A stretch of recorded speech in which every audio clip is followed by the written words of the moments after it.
কিশোরগঞ্জের নিকলিতে বুধবার অনুষ্ঠিত হয়ে গেল গ্রাম বাংলার ঐতিহ্যবাহী নৌকাবাইচ। নিকলি নতুন বাজার সার্বিক ব্যবস্থাপনা কমিটি ও বণিক সমিতির যৌথ উদ্যোগে বিকেলে বেড়িবাঁধ সংলগ্ন নদীতে এ নৌকাবাইচ হয়। এই নৌকাবাইচ গ্রাম বাংলার অনেক ঐতিহাসিক একটি প্রতিযোগিতা, বর্ষাকালে এটি হয়ে থাকে। তো এই নিকলির নৌকাবাইচ প্রতিযোগিতা আমরা বন্ধুরা সবাই মিলে কিশোরগঞ্জ থেকে আসলাম এটি উপভোগ করার জন্য।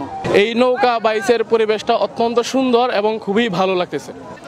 এবার দেশের বিভিন্ন জেলা থেকে 10টি দল এই নৌকাবাইচ প্রতিযোগিতায় অংশ নেয়। নৌকাবাইচ উপলক্ষে উৎসবমুখর পরিবেশ তৈরি হয় হাওর জুড়ে। প্রায় 5 কিলোমিটার দীর্ঘ পথে এ প্রতিযোগিতা দেখার জন্য উৎসাহী মানুষের পদচারণে মুখরিত নদীর দুই পারে বয়ে গেছে আনন্দের জোয়ার। তো প্রতি বছরেই এই নৌকাবাইচ নিকলির মানুষ উপভোগ করে থাকে। সামনের বছর যাতে আর চারে ভালো করে ব্যাপকভাবে আমরা করতে পারি, এই সহযোগিতা সকলের কাছে আমি কামনা করি। দেশের নানা প্রান্ত থেকে ছুটে আসা মানুষজন সকাল থেকে নৌকাবাইচ দেখতে ছোট বড় নৌকা নিয়ে উৎসাহী হয়ে হাজির হতে দেখা যায়। বাইচ চলাকালে বাদ্যযন্ত্রের তালে তালে পুরো এলাকা মুখরিত হয়ে ওঠে। মাঝি মাল্লাদের পরনে ছিল বাহারি পোশাক। প্রতি বছরে আসি গ্রাম বাংলার ঐতিহ্যকে ধরে রাখার জন্য। গ্রাম বাংলার ঐতিহ্যকে ধরে রেখে মানুষকে আনন্দ দিতে আসছি। আমরা 20-40টা নৌকা এই পর্যন্ত আমরা দৌড়াইছি, আবার আমরা ছেলে পলেরারও ট্রেনিং দেওয়াইতাছি।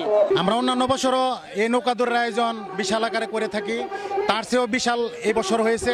আগামীতে আরও যাতে বিশাল বড় করে সবাই নিয়ে করতে পারি, এই প্রত্যাশা সবার কাছে আমরা রাখতেছি। প্রতি বছর বৈশাখ জ্যৈষ্ঠ মাসে বোরো ধান কাটা শেষ হলে শুরু হয়ে যায় নৌকাবাইচের প্রস্তুতি। প্রতিযোগিতা শেষে অতিথিবৃন্দ বিজয়ী 3টি দলের হাতে পুরস্কার হিসাবে ফ্রিজ ও রঙিন টেলিভিশন তুলে দেন।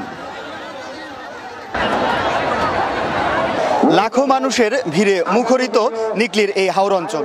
শত বছরের পুরনো ঐতিহ্যবাহী এই নৌকাবাইচ উপভোগ করতে দেশের নানা প্রান্ত থেকে ছুটে আসে দর্শনার্থীরা। স্থানীয় জনগণ এবং দর্শকদের প্রত্যাশা, দিনে দিনে এই নৌকাবাইচ আরও জমকালো হয়ে উঠুক। মশিউর রহমান কায়েস, OneNews24BD.com, নিকলি, কিশোরগঞ্জ।